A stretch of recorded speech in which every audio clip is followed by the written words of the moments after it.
Happy hour. Dig. Hello, everyone, to the most difficult broadcast I've ever had to do. If you haven't heard the news, I am refusing to look at anyone's eyes so I could say it with a straight face. Over the last week, my brother, Jay Brushwood, lost his battle with addiction. And joining us here are two of the people who can fight over second place for who loved him most, Mike TV and Justin Robert Young. I would imagine, man, the only thing faster than the speed of light is gossip. And so I just assume the whole world knows. And then I get a phone call and I have to say, oh, do you know the thing? And then based on their reaction, somebody says, no, I don't know the thing, or I do know the thing. And so there have been a few people I had to tell the thing to. So somewhere out there is somebody who's hearing the thing for the first time right now. And the thing is that even before his coma, Jay had been in and out of rehab.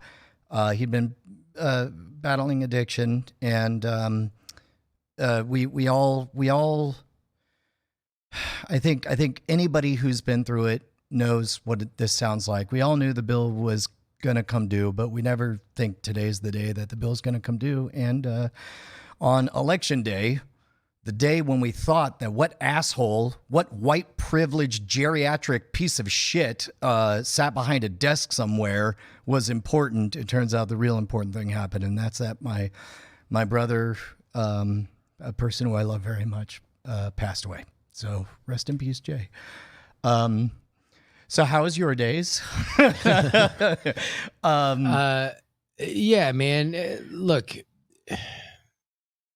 there is no right way to process grief. And I think that gets more true the bigger it is. I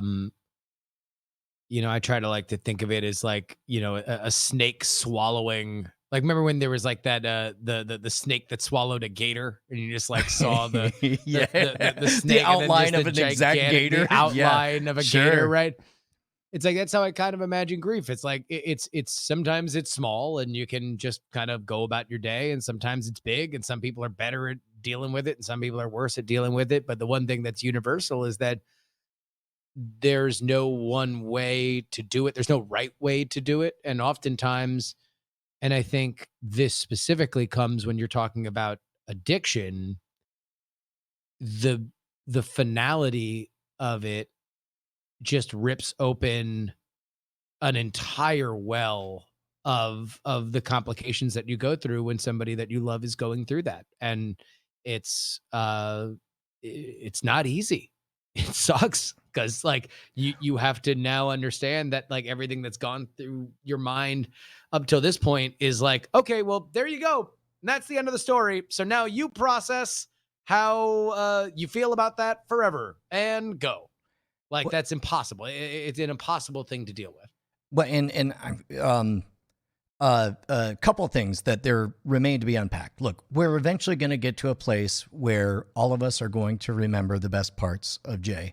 But for my part of the journey, I've been angry for the last month, and I've hid behind that shield of anger, and I've known that it can't last forever. And this moment right now, hitting go on this broadcast, speaking candidly and telling the truth to this community is the end of my anger, and it's the beginning of a welcoming of grace and processing or whatever. But having said all that, I the angry part of me wanted to talk all about the trauma and how hard it was to get the news and whatever. But I have no interest in doing that. But I do feel like we owe a somewhat sanitized version of the events as they happened. Sure. On Tuesday last week, I got a call from Mom at 2 p.m. And you could recognize when your mom's a little bit worried. Also, bit odd for Mom to call me at 2 p.m. And she called me saying that a friend of Jay's down in San Antonio hadn't heard from him in a few days, and could I please give her Mike TV's contact information, because Mike's right around the corner. I think in that moment, I hedged my bets. I placed a 20% investment in, I think Jay might actually be dead, which is why I did not give her your contact information, but instead casually said, what say I give Mike a call? And then I called, and as I remember the conversation, you said, yeah, I'll go check on Jay. And I thought that was the end of the conversation. And then you said, hold on. Yeah. And then I hear you walking down the hall. Yeah, because it was, because he's just a couple doors down. He's literally right there. And that was, and our regular thing was he would just pop by multiple times during the day. Like, like he would go out for a smoke, and then he'd come and hang out. Like he would actually just enter my place to just play with Sue. I'd be live streaming or doing something, and so I'd be like, Jay, are you here? And he's like, yeah, I'm just hanging out with Sue. So it was a pretty so I was just, it to me felt like I knew that he had been. Justin, can you just say hello, because I think we're getting room tone from you. There you go. Yeah. So I know that he seemed to be accelerating his booze usage, and there were details that I don't really want to get into, but I kind of had to distance myself a little bit from their like that whole kind of like the drinking shenanigans. Wait, like you could tell that he was in a backslide. Yeah. And the thing is that, and it was enabled by like there was, I mean, of course with COVID, I mean, see, that's the thing, it was a confluence of just, it was a perfect storm of things that were just going to make it difficult for Jay to pull himself out of that morass, because he was, so there are all these neighbors. Everybody's still locked up. Like most of my building are either musicians or service people. Wow, I didn't even realize that was, I hadn't even factored in the idea that you guys certainly, I mean, had been friends and popped over each other's apartments and stuff like that before. But I'm sure post coronavirus that's something that is now like, oh God, thankfully I'm on this island with a friend of mine. Yeah. That was exactly it. But the thing is, but there were also other people on that island, and all of those people were in their 20s and all drinking really hard and all partying, and they were all kind of in the front of the building, kind of right where Jay's apartment was, and so they all kind of hung out, and it was just this kind of like, hey, we'll just drink one more drink, and let's just keep going a little bit later, and it's 4:00 in the morning. So there was that became kind of de rigueur for them, and that was really difficult. And yeah, anyway, so the thing, I was 100% certain that I was just going to walk over and Jay was going to be drunk and Jay was just going to be, hammered, and that was going to be it. And hey man, what's going on? And so, spoiler alert, it wasn't. Yeah. Instead, it turned into a very strange experience. The only thing worse than I can imagine than me having a conversation with Mike and suddenly it turns into a radio play of Mike discovering Jay deceased would be being Mike in that situation. And I know that was rough. And the only thing rougher than discovering that would be having 911 insist that you do CPR on what is obviously somebody who's gone. Anyway, grisly details. It's awful. Just picture whatever the most terrible thing is you can imagine and just assume that's how it went. And then I, next call I had to call was Mom and let her know. And basically since then, I've just spent the last, I've spent the last week angry. And like I said at the beginning, I'm giving up that anger now. Man, oh man, does the volume get turned down on a lot of bullshit when something that powerful happens to you. Yeah. Amen. Right. That's,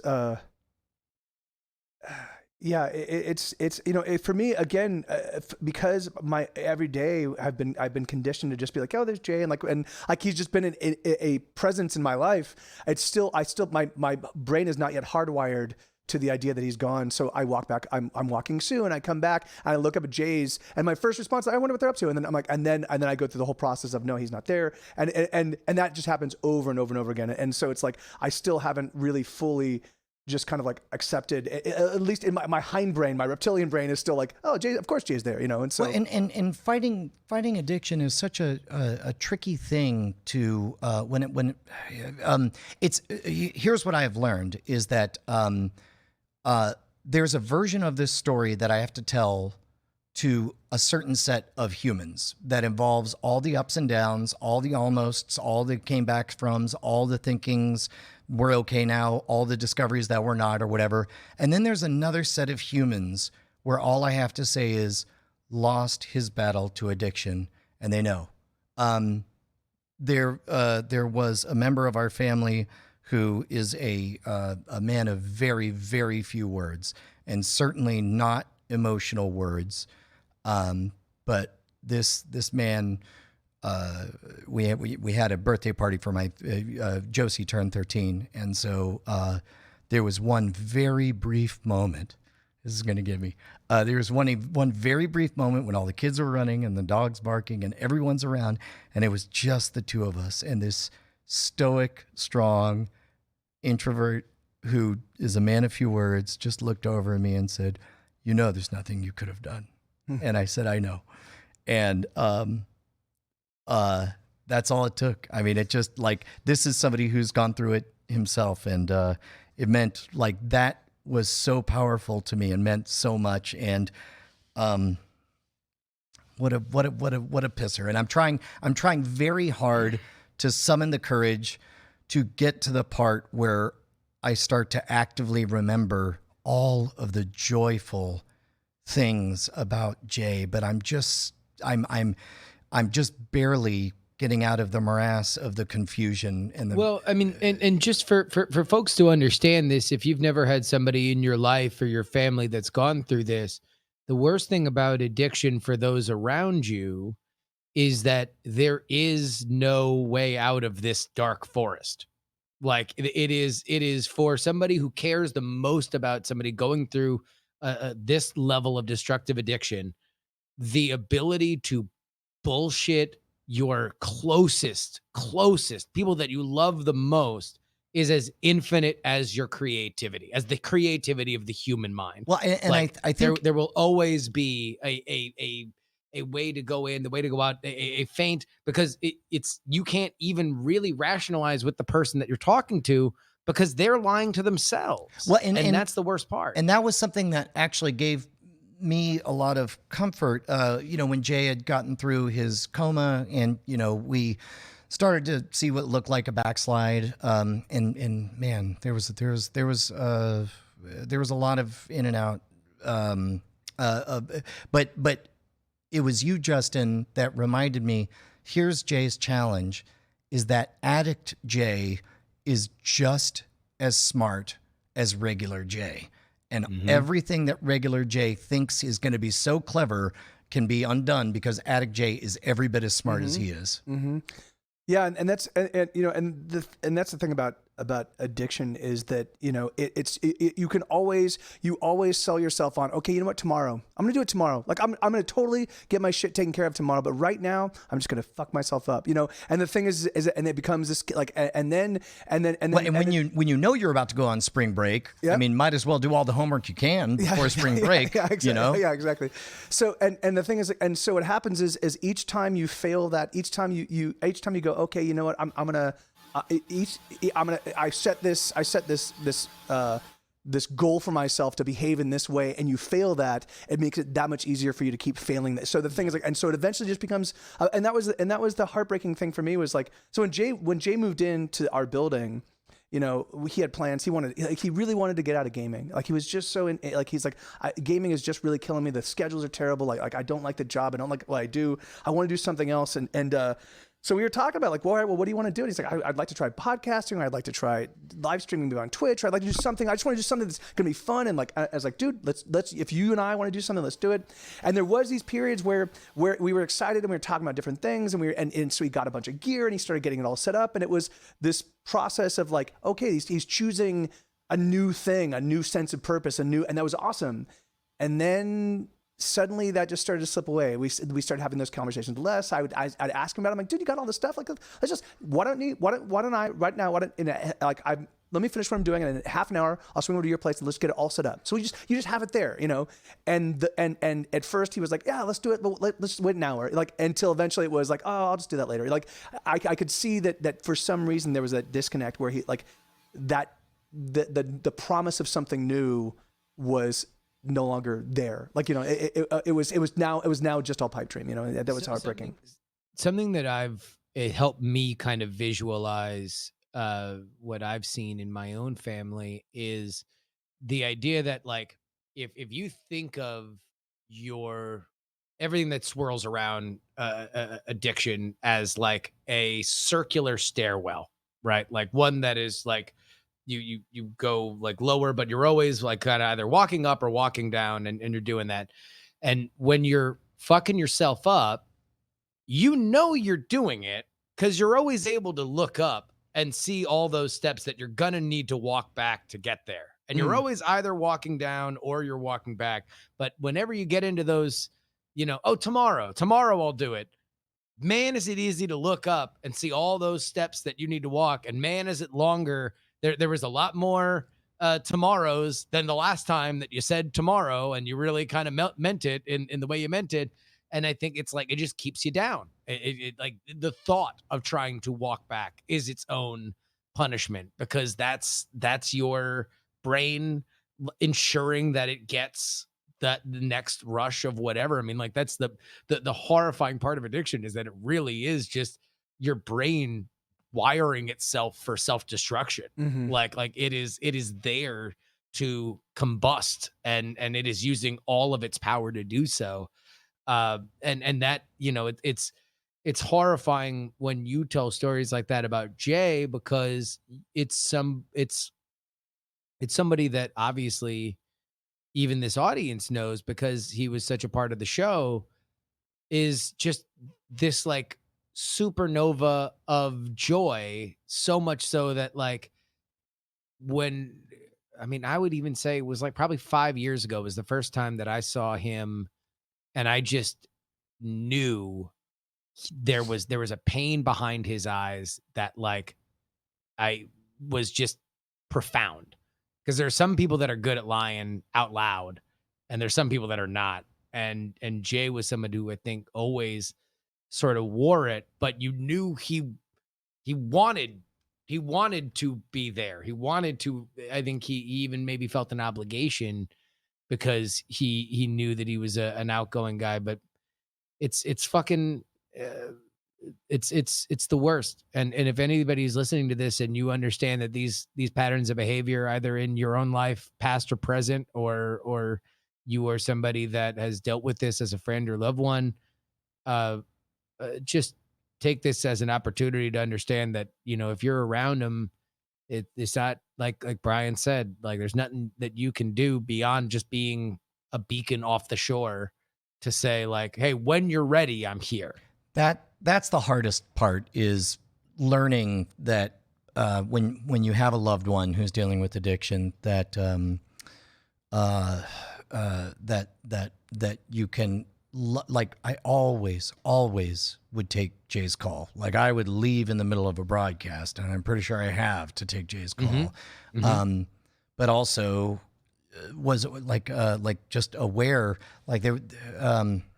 I don't know. This is the part where, here's another spice to throw in the melange, is guilt, because you wonder, like, oh, should I have done more to support him or whatever? But according to my therapist, you can't want it more than they want it, and but I don't think you're wrong, Justin. And I've heard that from a number of people. By the way, we should say, today is a traumatic episode. We're all exploring our trauma. We're all exploring the shock and the pain of this.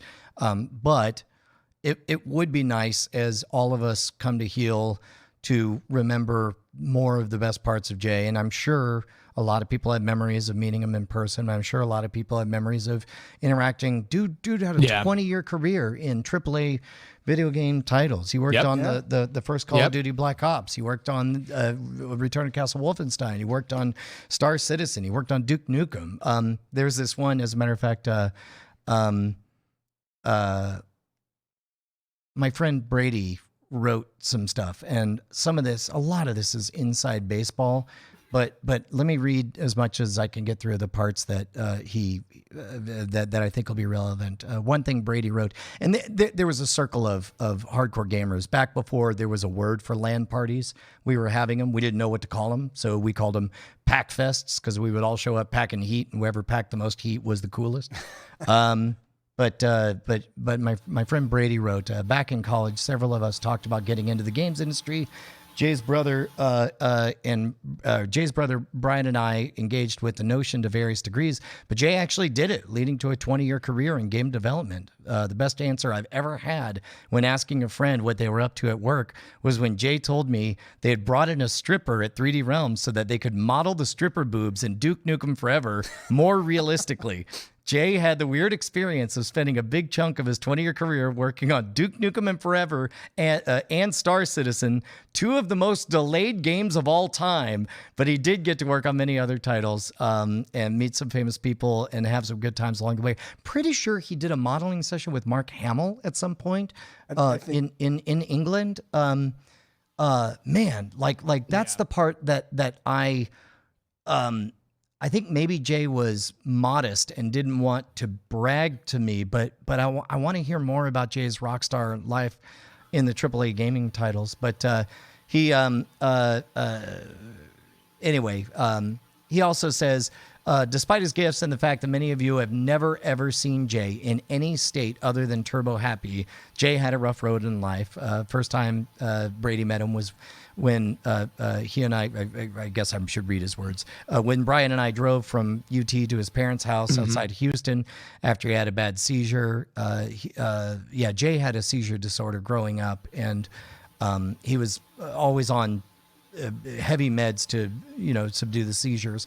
And then one day those meds went away, and then I would imagine, and again, I have no idea, but I would imagine that when you've grown up on heavy meds, that alters your predisposition to addiction. Mm-hmm. Yeah, I mean, there's a million things, but I mean, I wouldn't doubt it 100%.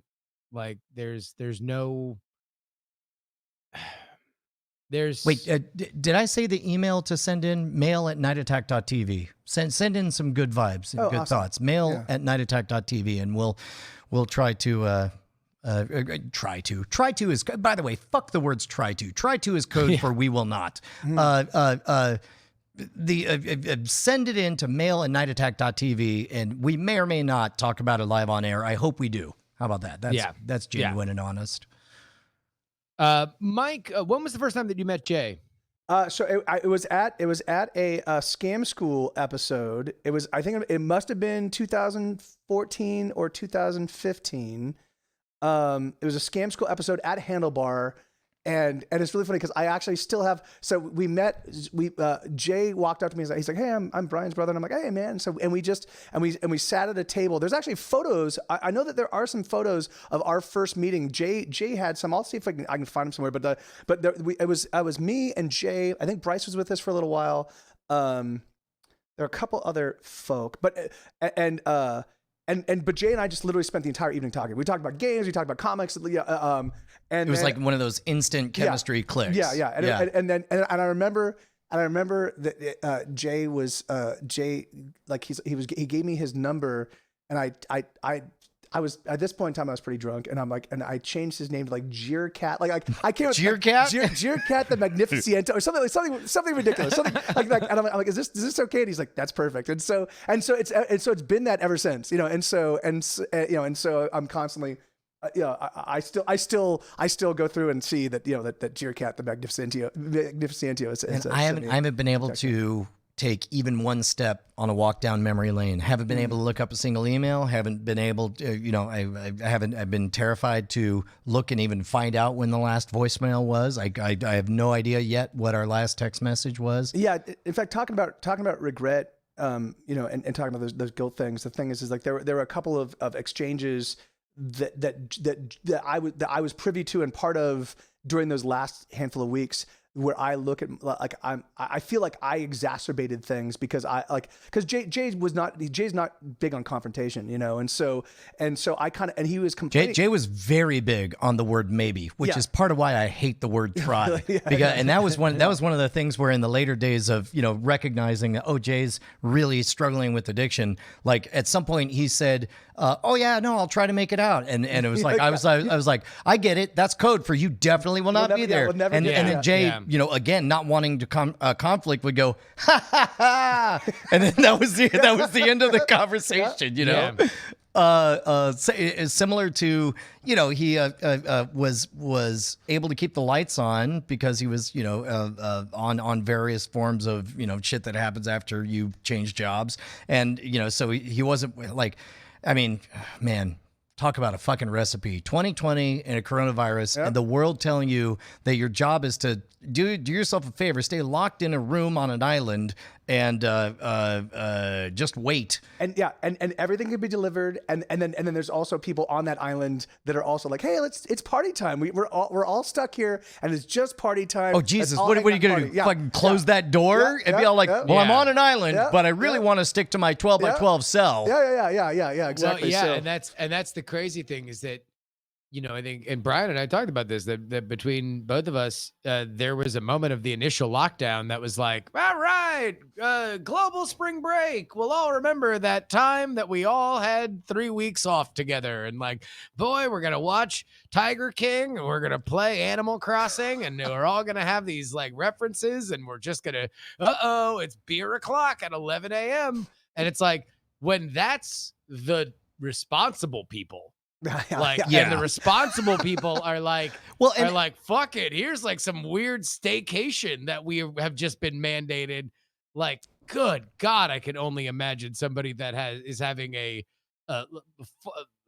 losing to a various degree, a very vicious battle. And he definitely, to his and this is a weird thing to say to yourself. Like, there was definitely some moment where it's like, two sentences get said. One, Jay's going back into detox and rehab, followed by the second sentence. Well, that was a much shorter amount of time before he got right. You know, like he recognized earlier or whatever. But when all the incentives of the world are like, you're going to crawl uphill out of that hole so that you can go and have everyone treat you like a diseased leper and go to some other less nice island to do the exact same amount of waiting for the world to not be a fucking disaster. I mean, none of which is to say there was, I mean, I don't know. It's fucked up. That's all I'm trying to say. Yeah, that's my Nobel thesis. Yeah. It was just, you know, there was a perfect storm of outside influences that also helped enable, you know, Jay. But the thing is, like, but even so, but it's really funny. Even so, man, you know, he came to me, like he would come over and be like, you know, man, I think I'm just gonna I need to start tapering off. Like there was always he always still carried the torch of, I want to get out of this. I want to get, and I was like, dude, let's go to meetings. Like let's you and I go to a meeting right now, or if not right now, like let's the moment you're like, if I'm totally comfortable, and if you want me to be your sober buddy, I will be a sober buddy for you for as long as you need. The thing is I will go to meetings with you, like, but the thing is like, again, you know, it's that I think I'm not Jay's psychologist, but I think there were some. I'm not Jay's psychologist, but I believe it was Dr. Freud, my colleague, that said. You know, I just, the thing is that there definitely seemed to be some psychic distress that he was not willing to face without, because, you know, the kid, he and I would talk about some of these things, but usually the only time we talk about them is when he was hammered. You know, he would occasionally stop by at 1 o'clock in the morning and knock on my door.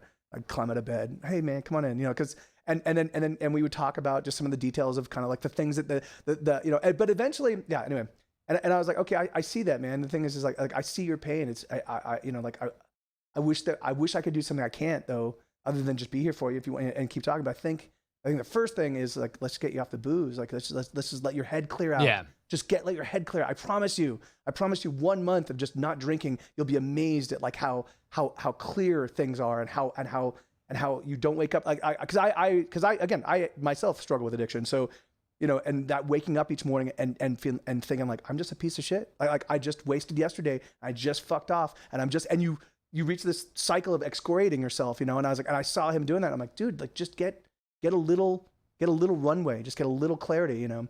But yeah, alas well, it's in, man, I don't know. I mean, is there anything else to say about that chapter? Because I don't think, I don't know. Talk about Happy Jay.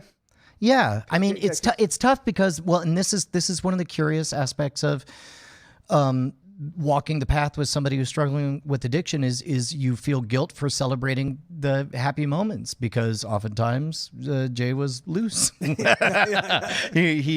oftentimes was in his cups when he was jolly, and it's weird to ask yourself, and you know, like should I feel guilty for, you know, knowing that I'm celebrating a moment that Jay was walking on this dark path? I mean, look, the fucked up thing about addiction is that it's not the booze or the pills or the drugs. Like, it's always something else. You're always, I think what Mike said was very, very wise. You're running from something else. Like, you're not often deep into that you're not in that dark forest because you were awesome and you were skipping into darkness.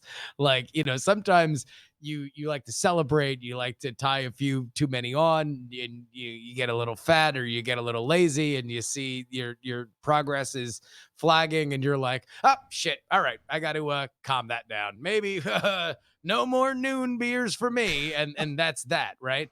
But that's not a mind that's afflicted by some of this other stuff. And I think that that's ultimately what's horrible about it, because like Mike said, Mike was like, hey, look, you could please stop the booze is like step one to then think about other things in your life that you're torturing yourself about, that is leading you down this thing. So it's like, I don't think that you should ever feel bad about remembering a great time where you were with Jay and everybody was lit. Like, well, and I suppose that's where I'm at in the grief cycle is, I you know, like I said, I've spent a week angry, and now I'm realizing that there's things to be unpacked and treasures to be truly appreciated, but I'm wrestling with the guilt of how okay with things I could feel. Well, you know, I can't tell you this.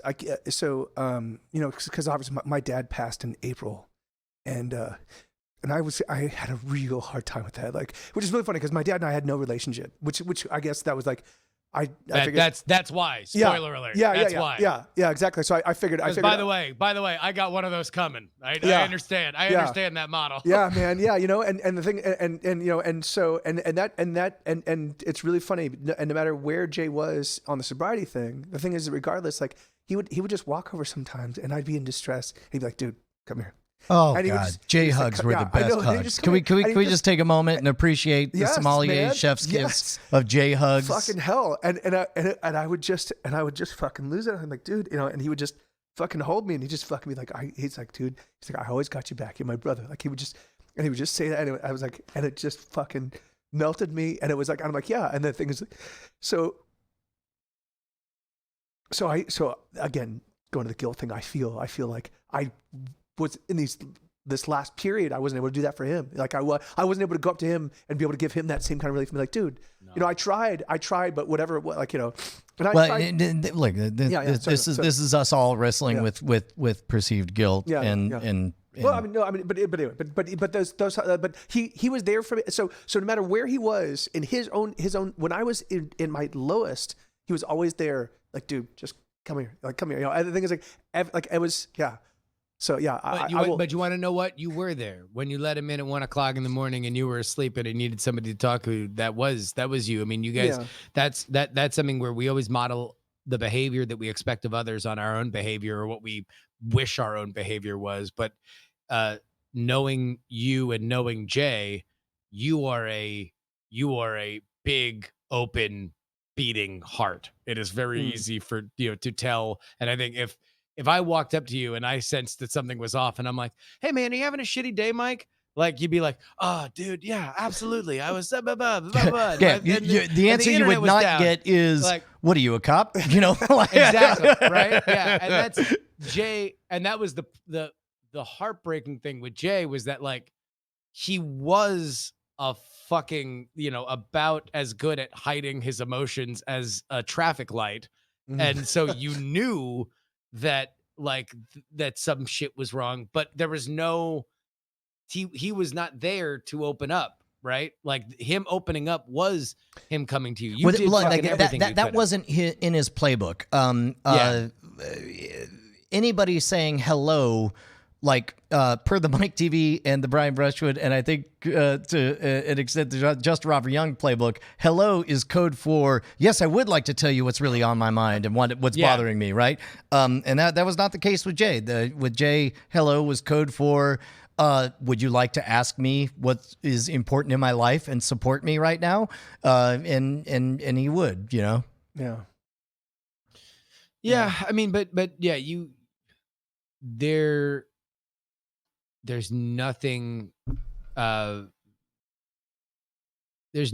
look at the story of Jay Brushwood, and say that, his story wasn't fully written by himself, and there was no one else that he would allow to help him write that story. Like, and for whatever reasons he had for that, like that's just the reality. And ultimately it is a gift for all of us to have been around the fucking beautiful chapters that he gave all of us, right? Like, and that's, and we had no control over that, just like we had no control over the bad stuff. And it's like, fuck, dude. I mean, I remember, the first time I think I can remember meeting Jay was over online. Right? I believe it was settling. It was you that offered the parquet agreement. Of course, where people, Jay did not like that he was being compared because he looked to passing eyes kind of like Butterbean, the boxer. Yes, and so it was Justin that provided I was wondering the parquet where compromise. Butter Brother came from. I couldn't remember where Butter Brother came from, but that's what it was. And it was you that offered the compromise of like, hey man, why don't you be the Butter Brother parquet? Then you're a different brand. The totally different brand. Yeah, no, but yeah, the Butter Brother parquet. Jesus, yeah. No, but that was it. I mean, fuck, like both. And that's the thing is that there is a part of me even now that is afraid to kind of even enter into a conversation and remembering Jay with the two of you guys, since Mike, you knew him so intimately, more recently, and Brian, obviously you're his brother, because I'm like, well, I talked to him a few times online and we hung out and everything, but then it's like, oh, but that's also 90%. That's really my friendship with Brian. Yeah. Right.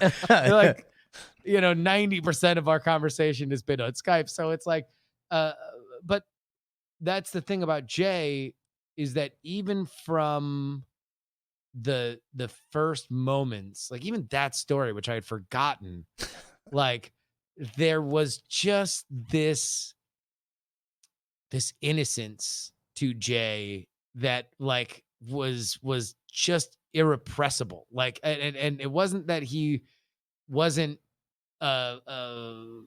didn't have sides that were more complex, but like even in that moment, or when he would just keep calling in fucking face like to the stream, it was never found out that motherfucker sent me a fucking fraudulent fake Boglin that was not my Boglin. It was some one-armed piece of shit knockoff eBay fuckaroo, and then he eventually copped to it in that Jay cackle way.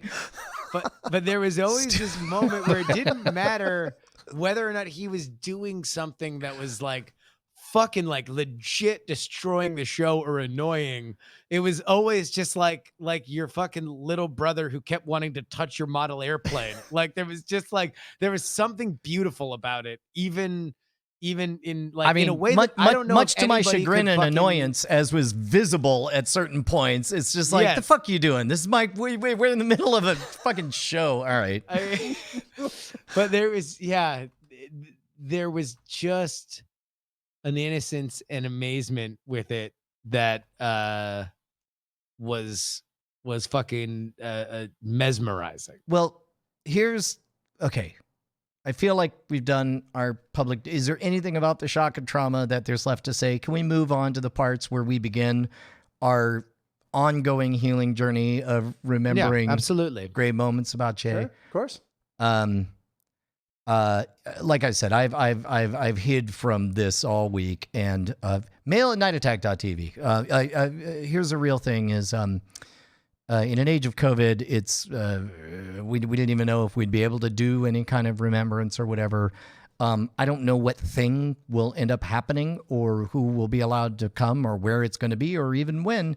But I know this much: my mom would probably like it if we printed out a lot of little pieces of paper with messages from people who had genuine good thoughts about Jay. So I'm sorry, future Bryce, as you receive all these, but mail at nightattack.tv is where you can send them, and then we'll print them out, and I think that would be delightful. And maybe we'll even keep, I don't know if this will end us or not, but there was one scam school episode that it was me, Jason Murphy, and Jay, and a fan, a 12-year-old. I know his mom was named Deborah because he said so on the show.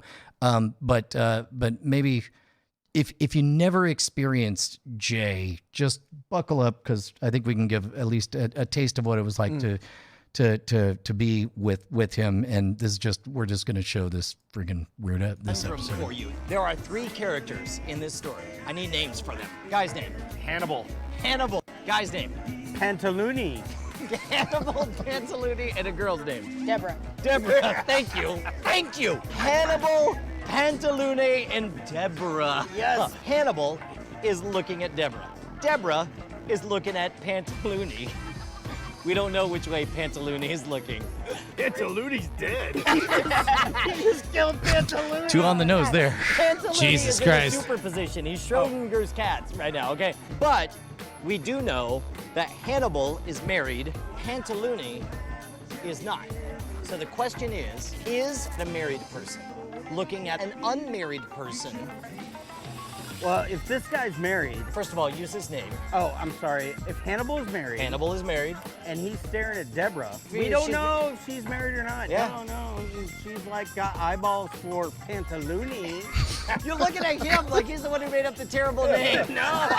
Pantaloony is a shifty-eyed guy. All we know is that he's not married. The question is who is Pantaloony looking at? Pantaloony is an unknown. No, He's a wild card. No, that's we not don't what he know said. if Deborah's married. Yeah, we don't know if Deborah's Pandaloony married. is not Pandaloony is not married. Jay's point stands because if we know Pandaloony is looking at one or the other, that would affect things. Exactly. That's my point. Yeah. But married, unknown.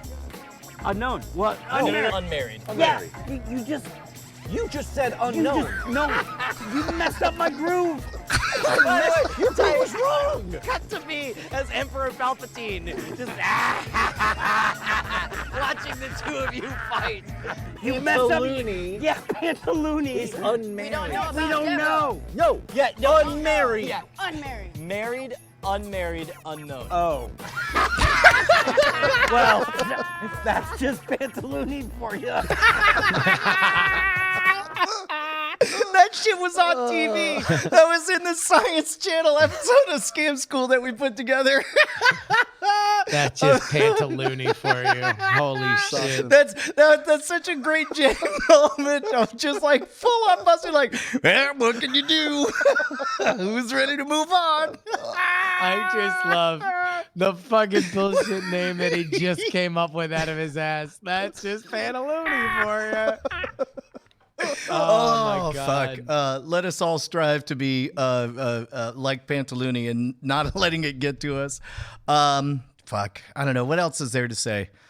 I mean, look, I'll just retell this story because it's one of my favorite. Really,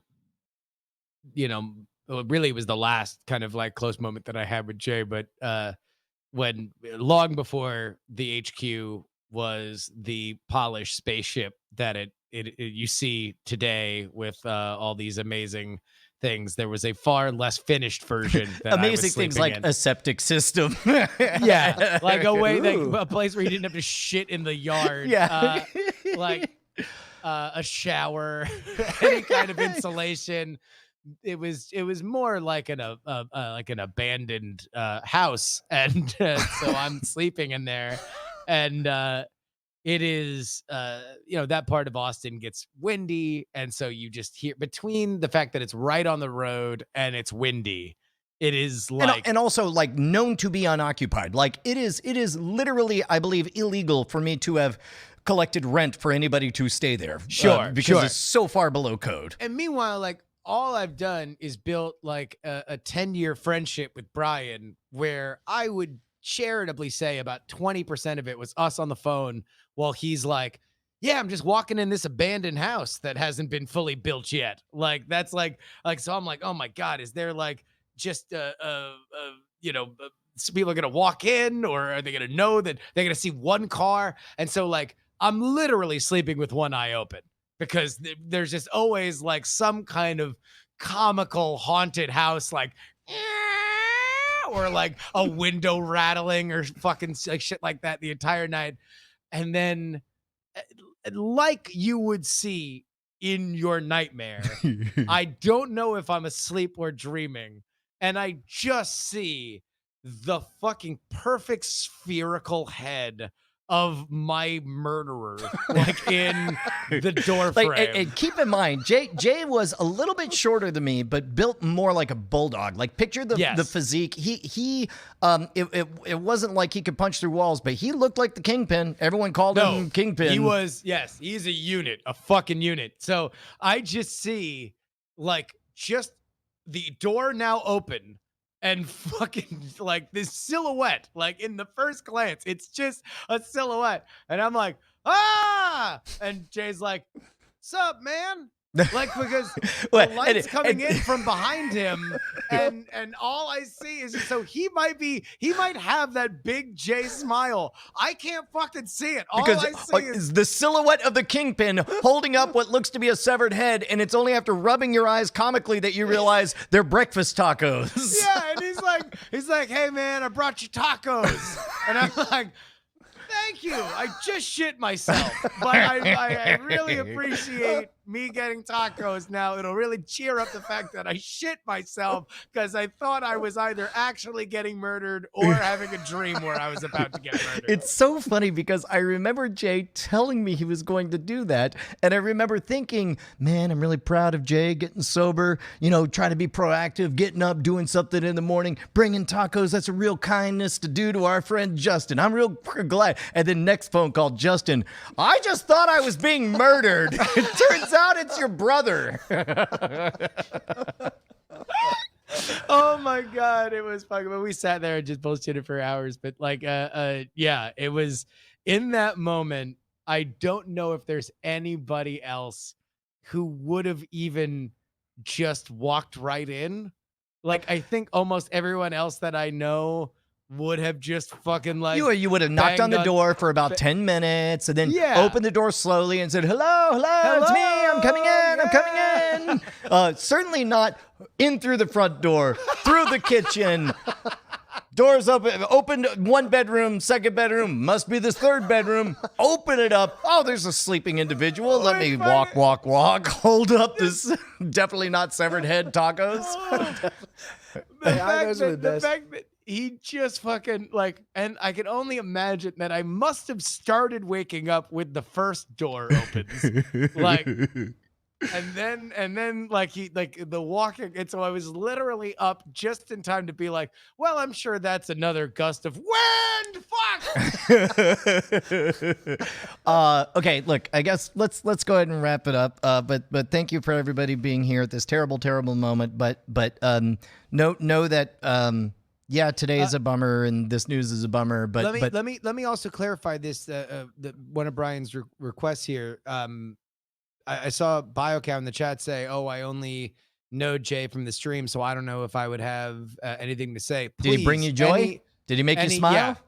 Anytime you remember Jay bringing you joy, we are all family because we all connect here. Just if you never made it out to a live event, you never saw him during any of the Scam School or Model Rogue shoots or anything like that, do not worry. If you met him online, you met him as far as I know his family will be happy to know that he brought thousands, if not tens of thousands, if not hundreds of thousands of people joy or laughter. So please, if you can take the time, write out just maybe 1 or 2 sentences, a sentence, literally an episode, if you can remember it, or a thing he said, it will all be relayed, and you would have no idea what kind of help that can be. Yeah, and by the way, these are not things Brian's going to read, so no need for coy figuring out ways to gut punch me. These are things my mom's going to read. So if Jay's laugh made you happy, if his smile was infectious, if seeing his name in an episode made you know that something was about to be interesting, then all these one sentence. That's all. Yeah, and I think much in the same way that we can assume that our world is the world that everybody's seeing, there are people that cared and loved about Jay that have no idea that Jay was people known as this character on this comedy podcast. I mean, and so please let them know. Please educate them. And I think that what we're going to see is just a volume of evidence to show how many smiles he brought the world. And if there's any way that we can, look to build the new world in which we are remembering all the good times, then literally printing out a fucking book of them is a pretty good way to start. Also, in a better world, we'd be doing nothing but sharing good memories about Jay. But you know what? We get to do that tomorrow night for a brief moment on Night Attack. And of course, for the rest of our lives, as we appreciate and remember all of the truly, truly wonderful gifts Jay brought to the world. But in the meantime, we're all starting on this journey together. Thank you very much, Mike TV, for being here and for being there.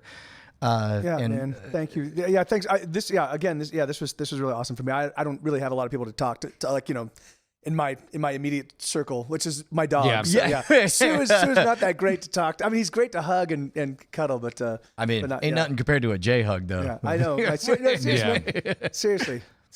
Yeah. All right. Well, we love you guys. Mail at nightattack.tv. Rest in peace, Jay Brushwood. We love you forever and ever. We love you, Jay. Absolutely. Thanks, guys. Awkward pause until I play this. There. Happy hour.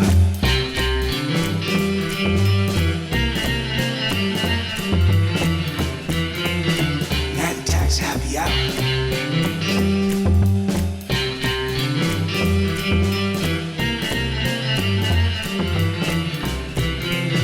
Night Attack's happy hour.